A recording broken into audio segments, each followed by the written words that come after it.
এই যে DB police কর্তৃক যে এখানে একটা অন্যায় হয়েছে, এটা একটা প্রতিষ্ঠিত আদালতে ট্রায়ালের মাধ্যমে বিচারের মাধ্যমে প্রমাণিত হয়েছে। প্রমাণিত হওয়ার পর তাদের ব্যাপারে এই বাচ্চাগুলো এখন যাবে কোথায়? বিদেশে হইলে এরকম বাচ্চার ভবিষ্যৎ নষ্ট করার কারণে বোর্ডের প্রায় পার বাচ্চার জন্য 1 মিলিয়ন করে হচ্ছে ক্ষতিপূরণ আদায় করা যেত। সব গাড়ি এমপি হওয়া কি মাল বানানোর কাম? আমি কি কম পাইছি জীবনে মাল কামানোর সুযোগ? পরিবেশ আমাদের এখানে খুবই উৎসব মুখর, আপনারা আসতে পারেন, দাওয়াত রইল সবার। আর উৎসব কাকে বলে? গণজাগরণ। বন্ধুরা সবাই কেমন আছেন? আশা করি অনেক অনেক ভালো আছেন। প্রিয় দর্শক শ্রোতা, শুরু থেকে ছোট্ট একটি ভিডিও ক্লিপ দেখেছেন ব্যারিস্টার সুমন ভাইয়ের।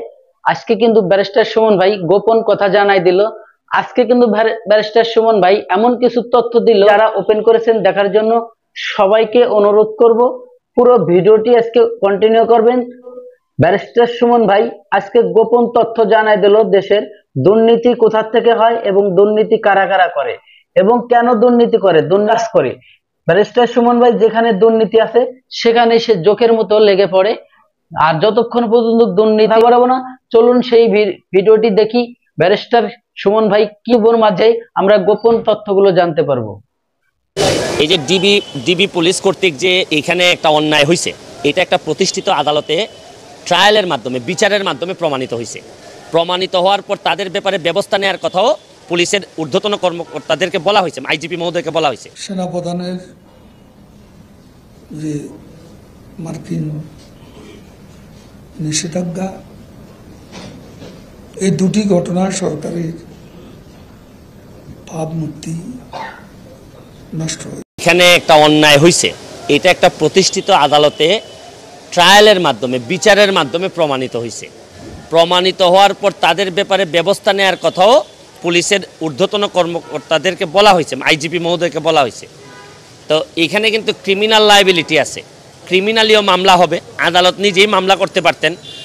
আদালত মামলা ক্রিমিনালি করুক আর না করুক, কিন্তু ইন্টারনালি পুলিশের ইন্টারনালি তো তাদের বিভাগীয় মামলাটা তো জরুরি ভিত্তিতে করা দরকার ছিল, অ্যাকশন নেওয়া দরকার ছিল।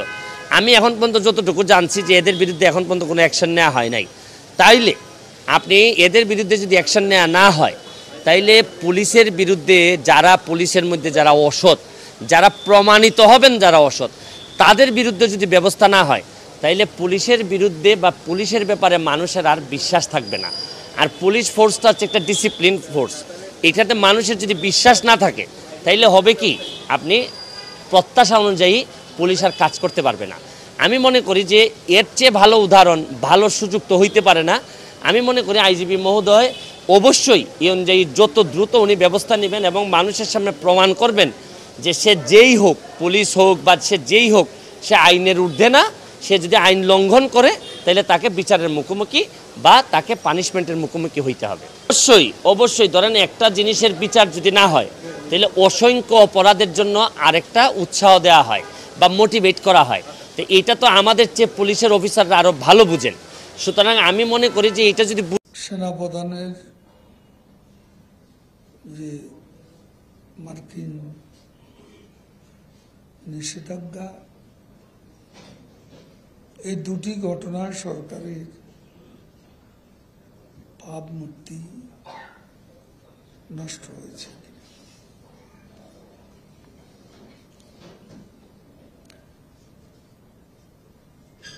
দেখুন, বিষয়টি দেখতে হবে, অপরাধ কোনো ব্যক্তি যত প্রভাবশালী অপরাধ করতে পারে, অপকর্ম করতে পারে।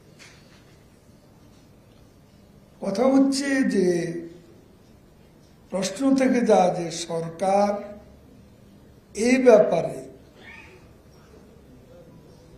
তাদেরকে অপকর্ম অপরাধের শাস্তি পাওয়ার ব্যাপারে সরকার সৎসাহস দেখিয়েছে কিনা। শেখ হাসিনার সরকারের সেই সৎসাহস আছে। অপরাধ করে কেউ পার পাবে না। বিচার বিভাগ স্বাধীন, দুদক স্বাধীন। সেখানে যদি অপরাধী হিসেবে সাব্যস্ত হয় কেউ, আমরা তাকে প্রোটেকশন দিতে যাব না। তিনি সাবেক আইজিপি হন আর সাবেক সেনাপ্রধান। আমাদের দেশের পুরোপুরি সম্পূর্ণ ভিডিওটি আপনাদের দেখেছেন আর আমিও দেখাইছি, আপনাদের হয়তো বা ভালো লেগেছে। আর যদি ভালো লেগে থাকে অবশ্যই আপনার মূল্যবান মতামত এই ভিডিওর কমেন্ট বক্সে কমেন্ট করে যাবেন। আর যদি বেশি ভালো লাগে ভিডিওটি একটি লাইক করে দিবেন, তাহলে ভিডিও বানানোর উৎসাহ বাড়ে। সবাই ভালো থাকবেন, সুস্থ থাকবেন। আল্লাহ হাফেজ।